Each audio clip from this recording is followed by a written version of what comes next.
사랑과 마음 상담센터에서 보내드리는 이른 아침 햇살 받기 프로그램입니다. 이 시간을 통해 하나님의 말씀에 나를 비춰보며 나 자신을 성찰하는 시간이 되시길 바랍니다.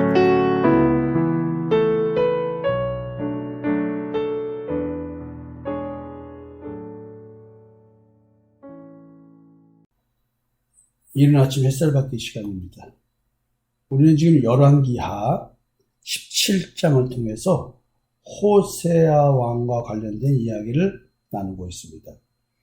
호세아 왕은 아수르 왕에게 조공을 바치다가 애굽 왕에게 조공을 바침으로 말미암아 아수르 왕이 사마리아를 쳐들어와서 이스라엘을 쳐들어와서 호세아 왕을 잡아 가뒀고, 그리고 결국은 사마리아 전체를 다스릴 일이 생겼습니다. 사마리아를 다스릴 때 아수르 왕이 수행한 타민족 이주 정책이 있습니다. 오늘 그 얘기를 통해서 말씀을 나눠볼까 합니다.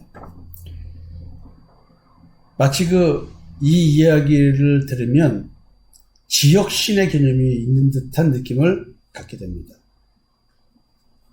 참 하나님 여호와는 지역신이 아닙니다. 창조주기 때문에. 그렇지만 많은 사람들은 지역신이 있다고 생각하는 거 있죠. 그래서 선교사님들이 해당 지역에 선교하라고 할 때에는 그 지역신을 이기게 해달라고 하는, 토착신을 이기게 해달라는 그런 기도를 좀 많이 하시는 것 같습니다. 자, 오늘 말씀을 통해서 그런 것도 좀 간접적으로 왜 그런 일이 있는가에 대한 생각을 해보시고, 진짜 이런 이야기를 통해서 다른 민족의 사람들, 다른 나라 사람들은 이스라엘의 신, 여호와를 그냥 이스라엘 신, 조그만 나라의 신으로 생각하지 천지창조의 신으로 생각하지 않는 데서 오는 왜곡된 신앙, 이런 것들이 좀 보여질 것입니다. 여호와 하나님은 출애굽을 한 후에 이스라엘 백성에게 약속의 땅 가나안에 들어가서 그곳의 신들과 언약을 하지 말라고 했습니다. 너는 그들의 신과 언약하지 말라. 출애굽기 23장 32절 말씀입니다. 여기서 언약이 무엇을 뜻하는지는 구체적으로 알 수 없지만은 언약의 개념 속에는 분명히 그 신에게 제사를 드리는 것이 포함되겠죠. 제사 드릴 때는 제물도 드리겠죠. 즉 예배를 드리는 것이 또 포함되어 있을 것입니다. 우리는 삶의 축복을 받기 위해서 다양한 실천 항목들로 채워진 서원이 있을 것입니다. 내가 이렇게 할 테니 축복을 주시옵소서. 내가 원하는 것은 이런 것들입니다. 아마 그럴 거예요. 하나님은 지금 이런 것을 하지 말라고 하면서 가나안 땅에 들어가서 그 신들, 그 백성들과 언약하지 말라고 말씀하고 계시는 겁니다. 하나님은 왜 하지 말라고 하실까요? 그 이유는 매우 간단합니다. 그 신들은 이스라엘 백성이 거하는 땅에서 영향력을 발휘하려고 할 것이고, 그 영향력이 발휘되면 결국 백성들이 그 지역의 신들을 섬기게 돼서 하나님께 범죄하게 됩니다. 하나님께 범죄하게 되면 하나님 앞에 올무가 돼서 축복의 길이 막히고 하나님이 택한 백성의 삶에 저주가 찾아들어오기 시작합니다. 그들이 네 땅에 머무르지 못할 것은 그들이 너로 내게 범죄케 할까 두려움이라. 네가 그 신을 섬기면 그것이 너의 올무가 되리라. 즉 내가 이 땅에서도 삶이 궁핍해지고 고난이 발생하고 여러 가지 외형적 문제들이 발생하는 일, 그것의 근본 원인은 다른 신 섬김에 있다는 얘기를 하는 것입니다. 그것이 올무라고 좀 표현되는 거죠. 그래서 땅을 점령하면 그 지역에 영향을 미치는 영적인 존재의 영향력을 뿌리채 뽑아내야 된다고 할 때 사실은 이 속에 숨어 있는 것이 우리 인간의 육적인 탐심입니다. 정욕입니다. 그 탐심과 정욕을 그 민족, 그 나라에게 역사하는 신이 그걸 채워주기 때문에 그걸 바라보고 있던 이스라엘 백성들이 나도 저렇게 하면 이 땅 삶 속에서 잘 먹고 잘 살겠네. 지금 이래서 문제가 생기는 거거든요.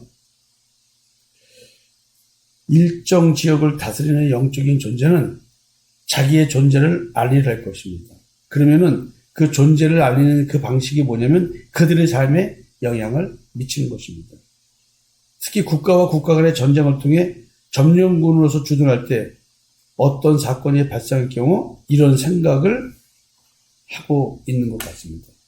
오늘 나눌 말씀은 열왕기하 17장 24절부터 이야기입니다. 사마리아 성읍에 타민족 이주정책을 수행했다 그랬죠. 그래서 24절에 아스르 왕이 바벨론과 구다와 아와와 하맛과 스발와임에서 사람을 옮겨다가 이스라엘 자손을 대신하여 사마리아 여러 성읍에 두매 그들이 사마리아를 차지하고 그 여러 성읍에 거주하니라. 그러니까 사마리아에는 혼혈인들이 많았습니다. 혼혈인들. 우리나라도 미군이 주둔함으로써 혼혈인들이 좀 많이 생겼죠. 또 일본 사람하고도 혼혈이 생기고 중국 사람하고도 혼혈이 생기고 뭐 여러 혼혈이 있겠죠. 외국에 살면은. 여러분들 지금 왜 사마리아가 혼합주의 종교가 생겼는지 이제 오늘 말씀을 들으면 이해가 될 것입니다. 여러분들도 여러분들 신앙이 혼합주의적 성격을 띠고 있는지 한번 잘 살펴보셔야 됩니다. 자, 성경은 마치 하나님께서 이 사마리아 지역을 다스리고 있다는 것을 알게 하고자 하셨다는 것처럼 여호와께서 사자를 보내요. 어떤 사유인지 모르나 아스르군이 이주시킨 민족들 중에 몇 사람을 죽게 했습니다. 저희가 처음으로 거기 거할 때에 여호와를 경외치 아니한 고로 여호와께서 사자들을 그 가운데 보내심에 몇 사람을 죽인지라. 여기서 이제 사자가 영적인 존재인지 아니면 사람에게 역사나 어떤 영이 있어서 뭐 했는지 살인을 하게 된 거죠. 아니면 어떤 이유에서 죽었는지는 모릅니다. 죽음이 만약에 이유가 있거나 납득할 만한 사인이 발견되었다면 아마 종교적 생각을 하지 않았을 것입니다. 그때도 무슨 사망 사건이 있으면은 뭐 그냥 놔두지는 않았겠죠. 조사하는 기관이 있었겠죠. 그러나 분명 무엇인가 이해가 안 되는 사건이 발생한 겁니다.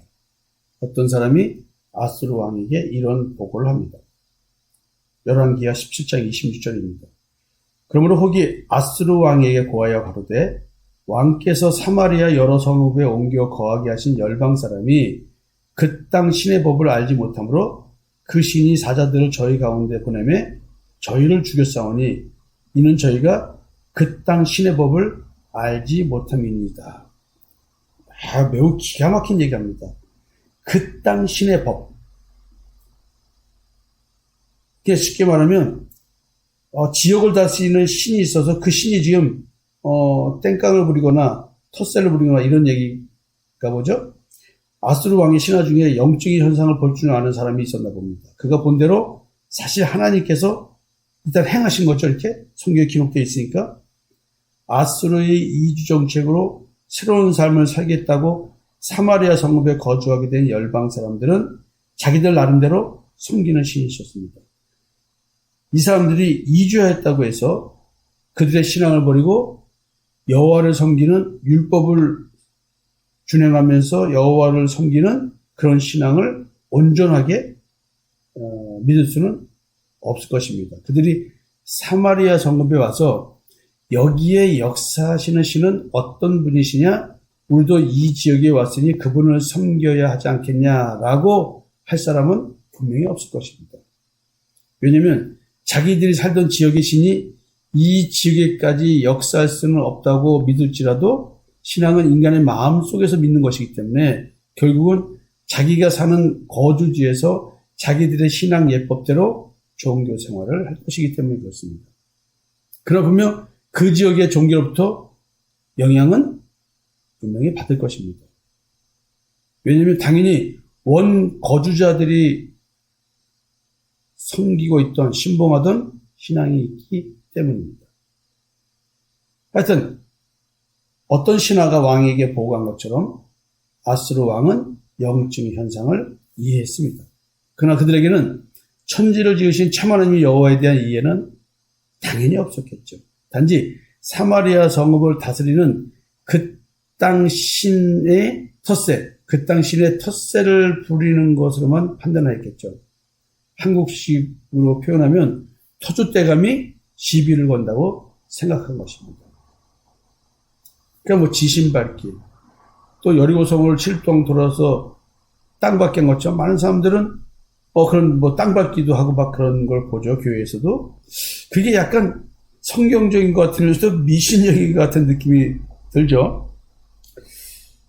자, 그래서 이제 터줏대감이 시비를 건다. 터줏대감 여호와가 시비를 거는 거예요. 그래서 이제 아스루 왕은 어떤 처방전을 내냐면 사마리아에서 사로잡아간 제사장 한 명을 데려다가 여호와를 경외하는 방법을 가르치라고 했습니다.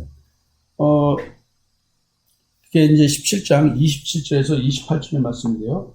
아스루 왕이 명령하여 이르되 너는 그곳에서 사로잡아온 제사장 한 사람을 그곳으로 데려가되 그가 그곳에 가서 거주하며 그 땅 신의 법을 무리에게 가르치게 하라.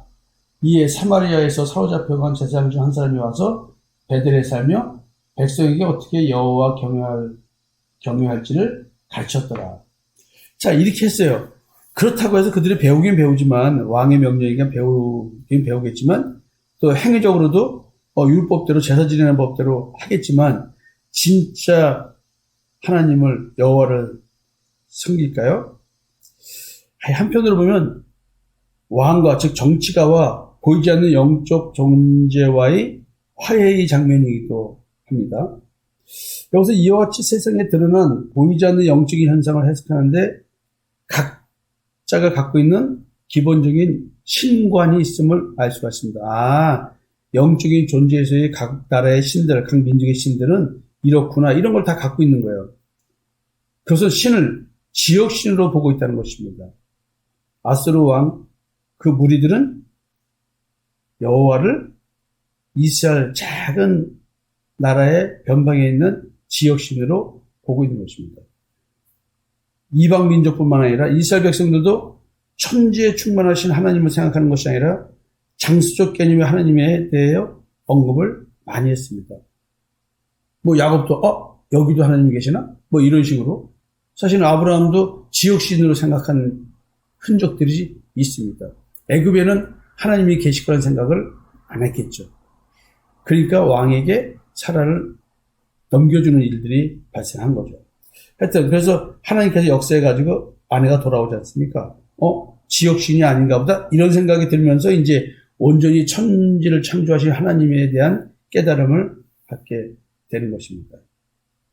여러분들은 말로는 그렇지만 내 삶 속에 모든 영역에서 다 영향을 미칠 수 있는 천지를 창조하신 하나님이라는 생각이 있다고 한다면 여러분들의 인생의 주권을 벌써 하나님께 맡겼을 것입니다. 근데 하나님을 온전히 믿지 못하기 때문에 여러분들은 하나님께 인생의 주권을 맡기지 못하는 것입니다. 자, 우리가 지금 여기서 이런 생각을 하면서 이게 이방 민족들만 뿐만 아니라 이스라엘 백성도 이렇게 생각하는 것 아닌가. 왜냐하면 호세아 왕이 지금 그런 생각을 가졌고 그 다음에 아하스 왕이 그런 일을 저지르면서 왜 아하스 왕이 하나님을 버리고 우상을 섬겼는지 이유가 다 있잖아요. 내가 이럴 바에는 왜 하나님을 믿어? 뭐 이런 거 있죠. 또 이스라엘 백성들도 아스르군이 정리했을 때 저렇게 아수르에게 역사하는 신, 강력한 신인가 보다. 우리 여호와가 지는구나. 그럼 우리도 저 신을 섬겨야 되지 않아? 당연히 이런 생각을 할 확률이 높습니다. 국가와 국가 간의 전쟁을 통해서 점령군으로서 주둔할 때 어떤 사건이 발생할 경우 이런 생각을 하고 있음을 성경은 지금 얘기를 하고 있습니다. 이어서 또 여러분 계속 이야기를 나누려고 하는데요. 그럼 가만히 한번 이 지역신의 개념을 가지고 천지를 창조하신 하나님을 믿는 우리들의 신앙을 한번 살펴봤으면 좋겠습니다. 내일 다시 이어서 이야기하겠습니다.